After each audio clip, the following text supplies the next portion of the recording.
Now let's talk about the first Grand Slam of the year. It's actually the first large-scale sporting event of 2021. But the Australian Open has already been mired in a series of controversies, from high-profile players complaining about being in quarantine to an increase in its budget. Just weeks before the tournament is set to start in February, over 70 players are currently serving hard quarantine. They're not even allowed to leave their rooms. This could be a preview to the difficulties other major sporting events may face later in the year, like this summer's Tokyo Olympics. Our next report has more. With just around 20 days till the Australian Open, players from around the world have arrived in Australia. But instead of heading to the courts, they find themselves stuck in hotel rooms. Allowed only 5 hours of training, and they are the lucky ones. 72 players have found themselves in hard quarantine. They cannot leave their rooms, they cannot practice. Some say they are in jail. This after fellow passengers tested positive for the Wuhan virus on arrival. A total of 9 positive cases have already been reported. While most players have supported the 14-day quarantine and found creative ways to work out, some have not. Like world number 1 Novak Djokovic, who sent a list of demands for players undergoing quarantine. The reigning Australian Open champion, along with tennis heavyweights Serena Williams, Naomi Osaka and Rafael Nadal, flew into Adelaide, following a cap on the number of overseas visitors to Melbourne. Victoria's premier slammed Djokovic's demands, which included private homes with tennis courts and better meals.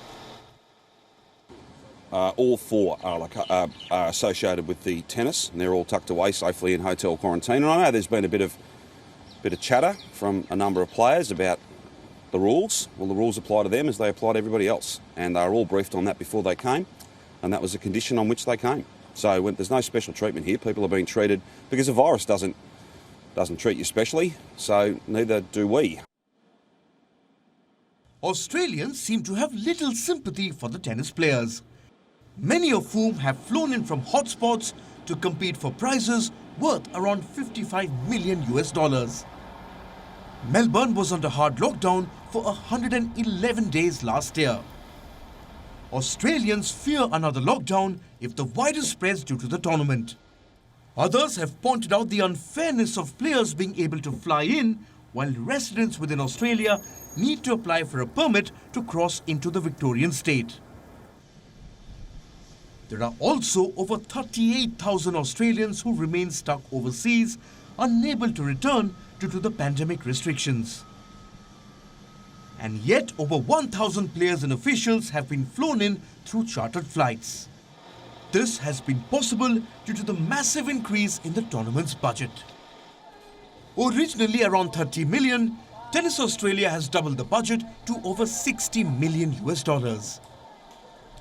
All these controversies have exposed hurdles faced by large international tournaments. All eyes are now on the Tokyo Olympics to be held in Japan in July and August.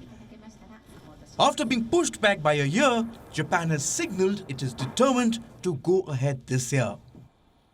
But rising cases have placed most of the major cities, including Tokyo, in a state of emergency.